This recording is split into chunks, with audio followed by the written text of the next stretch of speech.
Fala pessoal, beleza? Samuel aqui mais uma vez para mais um vídeo. Nesse vídeo aqui a gente vai falar sobre não usar stop loss, tá? Nas suas operações. Então, muitas pessoas elas são contra você não usar stop, né? E a maioria fala para você colocar o stop nas suas operações e tudo mais. Mas eu só fui ter resultado de fato na minha vida quando eu comecei a não usar o stop. Só que não é só isso que vai determinar os seus resultados, né? E é uma coisa que eu comecei a levar em consideração também, por exemplo, com outros mercados. Então, não é que você nunca mais na sua vida vai usar um stop, você pode usar, só que não é nas operações de base. Nas operações de base, você vai evitar usar o stop. Você vai usar o stop nas operações de alavancagem. Seria mais ou menos assim que funciona, sabe? Porque, por exemplo, pensa comigo, quando uma pessoa compra uma ação e você vê um cara falando pra você, ou um monte de pessoas falando pra você, compre a ação e vire sócio de uma empresa. Quando você compra uma ação e vira sócio de uma empresa, você não vai colocar stop na sua operação, mesmo que ela caia 50%, a não ser que faça parte da sua gestão. Mas em 99% dos casos, você vai ser holder para sempre.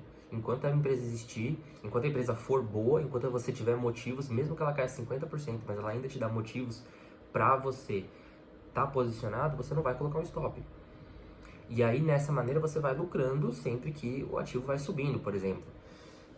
E aí você não coloca stop, por exemplo, né? Só que ali o nível de margem é diferente, não é uma alavancagem, não é que nem o mercado futuro, por exemplo, que você vai colocar um contrato e o mercado vai, sei lá, 1.000 pontos contra, você perdeu, sei lá, R$ 200, por exemplo, R$ 1.000, quando o mercado vai 2.000, 3.000, 5.000 pontos contra. Você pode quebrar, se você não tiver um capital para isso, você vai quebrar. Se você, por exemplo, está operando um índice com R$ 1.000 e você não usar stop, você vai quebrar, não tem como.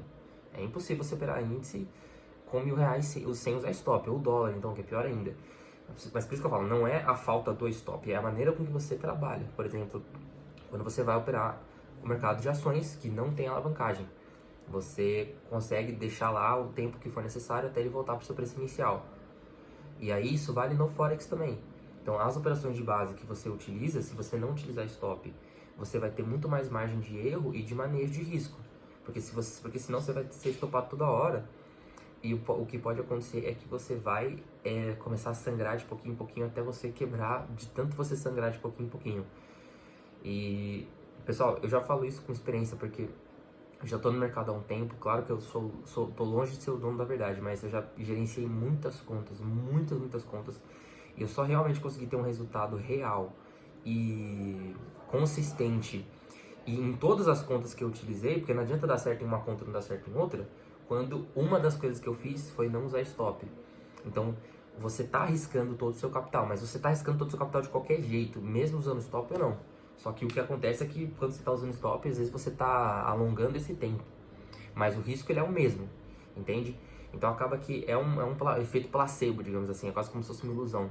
Então quando você coloca lá que você vai arriscar 10.000 numa operação não, na sua conta, você colocou 10.000 na sua conta, 5.000 na sua conta, e você vai ficar usando stop até, por exemplo, eu vou dividir essa conta em 10 stops, em 20 stops, ou você tem o mesmo capital e você não vai usar stop, é a mesma coisa, porque o risco seu é 5.000 de qualquer jeito, só que quando você tá usando stop, você tá às vezes alongando isso, mas esse negócio de alongar às vezes atrapalha, porque você não tem controle sobre isso.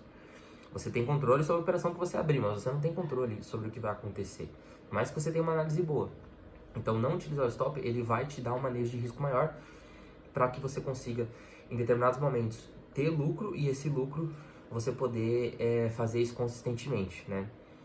Arriscando todo aquele capital que você já havia disposto a perder. E aí você fala, mas eu tô arriscando todo o meu capital. Mas esse que é o jogo. Se você não quer arriscar esse capital, você não coloca esse capital para jogo, por exemplo. Entende? E isso daqui eu falo porque eu tô criando conteúdo agora de mercado financeiro e tal.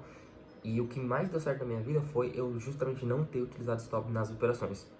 Então você vai ter um lucro menor de vez em quando, isso depende da sua alavancagem também, do seu nível de margem. Mas você tendencialmente, você vai tender a ter mais resultados a longo prazo, né?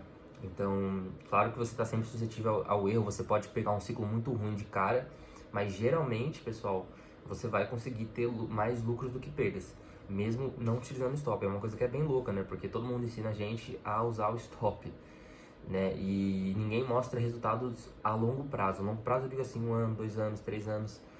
E é só você comparar, poxa, quando você tem uma carteira de ações, você não vai ficar colocando stop nas suas ações. Você vai deixar ela rodando. Você vai diversificar e é praticamente a mesma coisa no Forex, só que de uma maneira um pouco diferente, porque ali é mercado de moedas, né? Não é um ativo gerador de caixa. Ali você só ganha com a valorização ou a desvalorização daquele ativo, não vai te gerar fluxo, mas a questão do stop praticamente é a mesma coisa do mercado de ações. Isso aí vale para cripto, vale para tudo. Entende? Só não vale, eu acho, para o mercado futuro, a não ser que você também tenha um capital muito grande e você não esteja alavancado, mas aí também é uma outra coisa, né? Já é uma outra coisa. Isso também não vai funcionar, por exemplo, em OB, porque OB você tem tempo de expiração, não tem como você ter um manejo de risco assim, ali você ganha e perde muito rápido, ou seja, já elimina para você fazer esse manejo, não funciona ali. Mas não usar o stop às vezes pode ser o início da sua jornada para você começar a ter resultado ali no mercado. E muitas das minhas contas só ficaram positivas realmente por causa que eu não usei stop. Só que isso aí é só um fator, você tem que ter outros fatores também. Mas esse já é o começo, sabe? E lembrando que, pessoal, tudo é gestão de risco de patrimônio, de portfólio. Quando você entende isso, você pode fazer o que você quiser, não usar stop, você pode usar stop em algumas partes, em alguns determinados momentos, você pode mesclar os mercados, como eu sempre falo. Isso tudo depende do risco que você quer correr, né? As pessoas não entendem isso. Enquanto você não entender que é sobre o risco, não é sobre o trade em si, é sobre mais o risco que você corre, até onde você vai esticar para buscar esse retorno, para ser remunerado por esse risco, você não vai conseguir ter resultado no mercado. Você tem que entender o risco de uma vez por todas. E é isso que vai te diferenciar no mercado. É o que eu fiz para mim, é o que eu faço para mim todos os dias. E é o que tem dado certo, tá? Então, é isso, pessoal. Espero que tenha tido um insight legal. Lembrando que eu sempre vou estar aberto a sugestões, então qualquer dúvida que você tiver aqui embaixo, comenta aqui, tá? E vamos trabalhar pra gente ter um resultado real e positivo a longo prazo, porque não adianta você ganhar tudo, você ganhar muito no mês e perder tudo no outro. Isso daí não funciona. Ou você ganha sempre, ou melhor sair do mercado para não ficar entregando e perder a sua vida ali, né? E eu falo isso por experiência própria, cara, porque eu tive que apanhar muito para aprender.